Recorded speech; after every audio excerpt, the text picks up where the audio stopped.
Welcome back to In the Zone. We've been to the ballpark and the ice rink, so it's only fitting that we wrap up on the hardwood. And to help us with that, and with all the playoff stuff going on and breaking it down, Calen is joining us from the Celtics facilities in Boston. So good evening, Calen. Hello.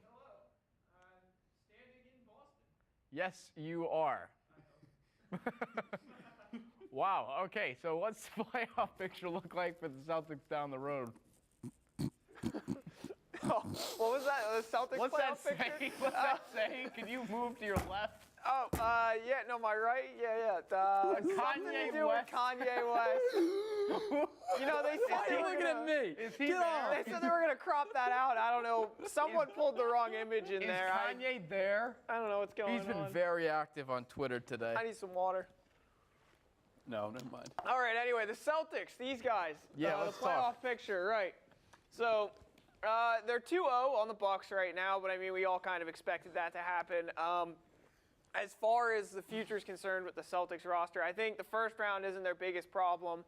Their biggest problem is going to be making it through the next round. And then from there, it'll be a miracle if they get any farther. Jaylen Brown's playing fantastic basketball right now, as well as amazingly Jason Tatum. A second-year player in Jaylen Brown and a first-year player in Jason Tatum are both playing amazing basketball here in the playoffs. But again, the team is having to work a lot of their offense more through Al Horford now with the lack of Kyrie Irving and other Marcus Smart, for instance, other guards. The teams, they are struggling a bit to create a little bit of offense, but Jaylen Brown and Jason Tatum are taking over and scoring enough points to outdo the Bucks, but I think we're going to run into issues in the next round of playoffs and probably get knocked out then. And then, of course, you won't see this TD Garden lovely arena until next year. Or Kanye West for that. Or Kanye, or this. Oh, wrong way. No, this way. No, the other Which one. way? Put your other This hand way. out. That There way. you go. There Kanye you West. go. That's the guy. There you go. I don't do the weather. Once you start doing weather for long enough, then you know which way is left. You got to hold up. You got to do your There. your L's. We have a Celtic cold front coming in. They're very good. Ben, you have a question about the 76ers. Yeah, after I down that water. Oh, Calen, you and I as basketball guys love to talk about hypotheticals, and hypothetically, if computers were working during this show, we wouldn't be laughing our butts wouldn't off be in during this segment. scenario. But the real hypothetical I want to get to that you kind of touched on is, how will the Celtics fare if hypothetically they were to face the Philadelphia hypothetical 76ers in the hypothetical next round? Well, the hypotheticals there, Ben, are not really hypotheticals. If I hear hypothetical one more time on this show, I might hypothetically have to retire from this show forever. So, no, I mean, that's honestly one of probably the most probable outcome. The Sixers are playing well, and the Celtics are up 2-0 on the Bucks, and honestly, I don't see the Bucks beating the Celtics in any way, shape, or form going forward. The Bucks will probably win a game possibly tomorrow night at 9:30, but even then, I don't think they're not going to get swept, but tomorrow night might not be an option. They might win when it matters tomorrow night. They might win when it matters, but I can't tell you, honestly. The Greek freak, Giannis Antetokounmpo, has not played his best basketball. He's been there when it mattered, but other than that, hasn't played stellar. And the Sixers are, again, firing on all cylinders. They've been firing on all cylinders coming in. Someone got a Facebook notification. Look at that. Someone log out of Facebook. So, is that you? Is that your Facebook? That's not my Facebook. Anymore. I don't know whose Facebook it was. Is that the group chat? Someone should post, we should post something on their Facebook later after the Honestly, show. it might be Jeff Harrison. Still? Probably. Jeez. For those who don't know, Jeff Harrison graduated last year. And from in the zone University. favorite. And in the zone favorite, yes, we'll he say. was. Anyway, but the Sixers again are firing in all cylinders, so it's good. That would be a very exciting series to see. I think this, honestly, Ben, I really don't want to say this, but the Sixers would come out on top if the Celtics and Sixers played in the playoffs. The only year that'll happen. All right, I got a question for you, and it might have been asked already on Real Housewives of the NBA, but the Cavs are playing in the 4 and 5 seed games, everyone knows. How does LeBron prepare, I guess, for a lower seed than he initially expected, if he even prepares at all?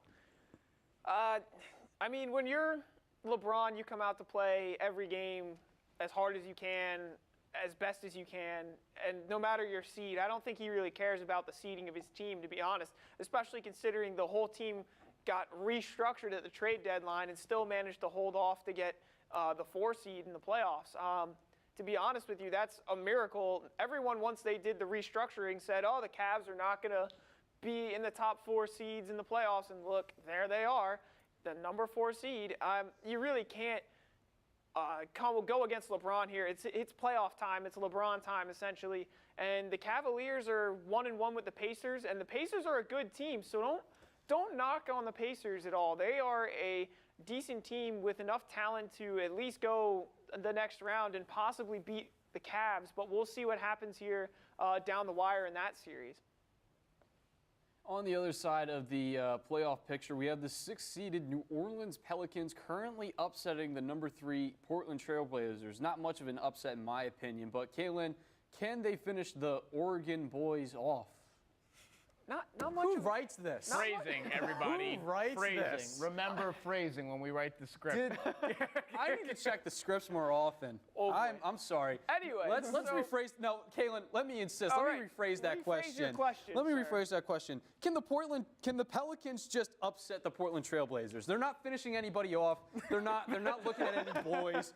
Can the Pelicans beat the Trailblazers? That's what I want to know. No. When it comes down to it, no, they can't. The Pelicans really only have one superstar, and that's Anthony Davis. Meanwhile, you have the Portland Trailblazers, who have Damian Lillard, who's just a dominant force in the NBA in the last 2 years, and they have good presence down low. Portland has the players to do it. They're a 3 seed for a reason. Pelicans are a 6 seed for a reason. I think that's going to show when we come into the next game or two here, and Portland comes out on top. Good teams find a way to win, and I think Portland's a good team, so they'll find a way to beat the Pelicans. The Pelicans are also a decent team, but I don't think they have enough talent to outdo Portland. The Pelicans are such a silly name for a basketball franchise. They are. They used to be a joke of the franchise, but the fact that they're in the playoffs, it surprises me. It really does. That was the dumbest name to expand when the NBA expanded to New Orleans ever. I don't know why they did it, but they did it. Ben, have you actually seen a pelican in real life? Like an actual pelican? I think I have. Have you seen a pelican, Calen? I have, actually. I saw them in Florida when I was on vacation. They are not athletic. They're not athletic or good-looking They're birds. not. The New Orleans tough, mascot, might I say, is hideous. That thing is frightening. I don't know if you've ever seen it. Graphics department, can you pull up a picture of the New Orleans Pelican behind Calen? Because that thing is Be nightmare. better than my Kanye TD garden. It's nightmare fuel. It really is. It can't be worse. His name is like Pierre or something like that, but Pierre. It's bad. Yeah, Pierre, the New Orleans. That's a good name for a pelican. Oh my God. Yeah. Yo, great content, guys. I'm sorry that we had to go off of that, but God, the Pelicans are just a horrible name for a sports franchise. However, the Golden State Warriors, not a good name. Good name. Also a good team. Very good team. How far can they go in this playoffs? Well, considering that I think the graphics department's pulling We're trying to get Pierre.jpg up there real quick. So I'm gonna talk a little bit here while they're doing that. To be honest, Ian, we just got a bunch That's of Pelicans. not Pierre. All right. That's not the Pelican, That's but not those the are New Orleans Pelicans. They could be Pelicans in New Orleans, but that's not the mascot. In the zone this week, guys. This is a real humdinger.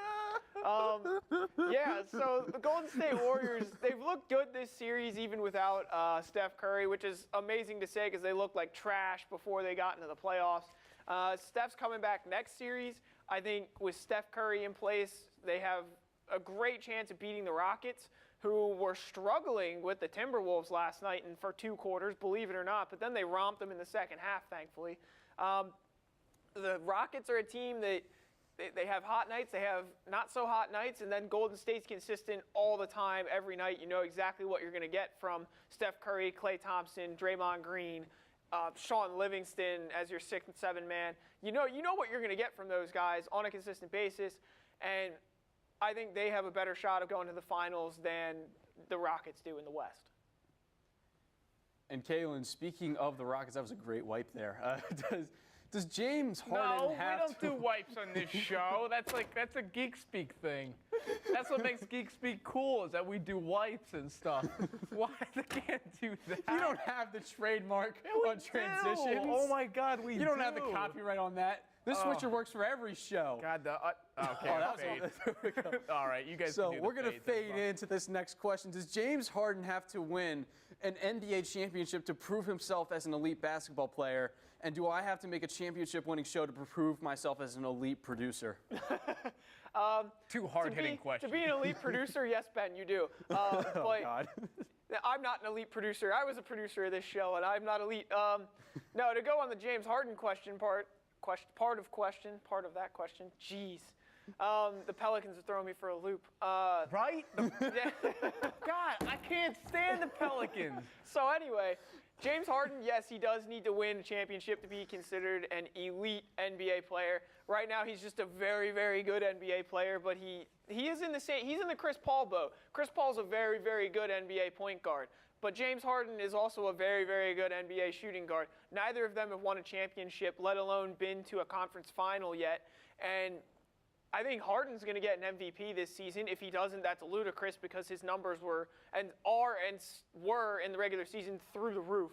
That's kind of like Westbrook last year when people were debating if Westbrook was going to be the MVP. It wasn't even a question whether or not he was going to get it or not. That's kind of where James Harden is this year, whereas instead of being the third man in the talks, he's the number one guy for the MVP talks at the moment. Now, their playoff performance might hinder that a little bit, but I think he needs an MVP this season for sure to become at the top of the very, very good NBA players. And then I think he needs a championship in the next 2 or 3 seasons for him to be really considered an elite NBA player and for him to step up and be on essentially LeBron status almost, or in this realm of Steph Curry as well, because in my opinion, he's that talented and that good of a player to be considered among those two guys. All right, let's continue talking about the Hall of Very, Very Good. Are there any other players who need to win championships to solidify their careers? Yeah, I think Anthony Davis is one for ironically, the Pelicans. He's a guy who needs a championship. You could have left it out. Nobody could have known. He's a guy who needs a championship to go down in history as a great player, mostly because he's not on a great team. I think Blake Griffin's a guy who needs a championship, and I also think, I think that Paul George and Russell Westbrook are also guys that need championships under their belts to be considered great players and have a very successful legacy to leave behind. And that's a lot of names.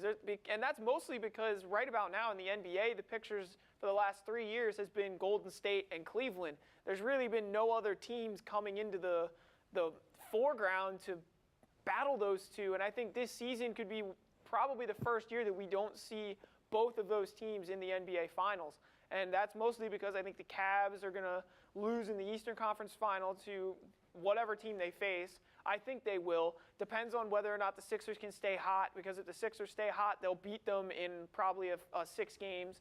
And Golden State, I think Golden State will be there for sure, but it depends on which Houston team shows up for the series. So you're going to run into some issues there, and it's kind of up in the air, but I think maybe one of those two teams will be there, and James Harden might get his chance this year to not only get an MVP, but also win a championship. All right, Calen, what teams will outperform their expectations and which teams are going to underperform? Well, I think the Sixers have already outperformed their own expectations for this season. I think they genuinely have. I think that a team that's going to underperform is going to be the Cleveland Cavaliers. I think that they're going to run into trouble, like I said, keep saying, in the Eastern Conference Finals, and they might run into a super hot Sixers team or a struggling Boston team, and depending on which one they end up meeting, it'll determine if they go to the finals or not. All right, Calen, one last loaded question for you. Are the NBA playoffs too long for their own good?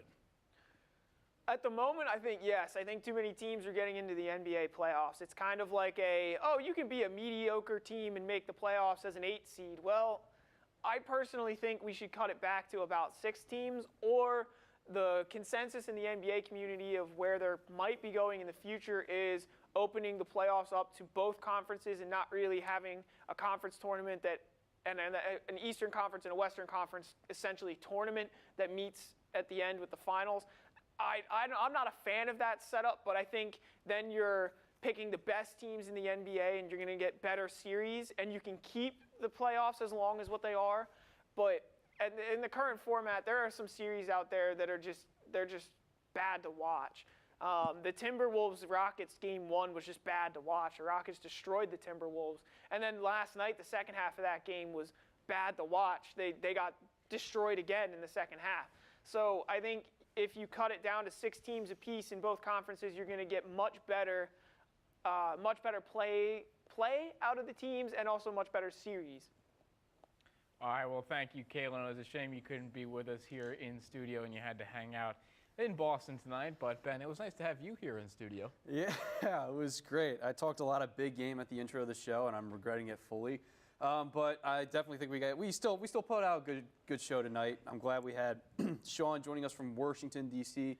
I'm glad Calen somehow got into a packed TD Garden. Is there even a game tonight? And that arena's packed. Game's tomorrow night at 9:30. I guess they're having a party or something like that in Boston. Either way, but that was fun to watch. And for Ian Roth, Calen Wolskill, and Sean Carlson, my name's Ben Shatt. I promise to do better next time. Thank you for watching News 98.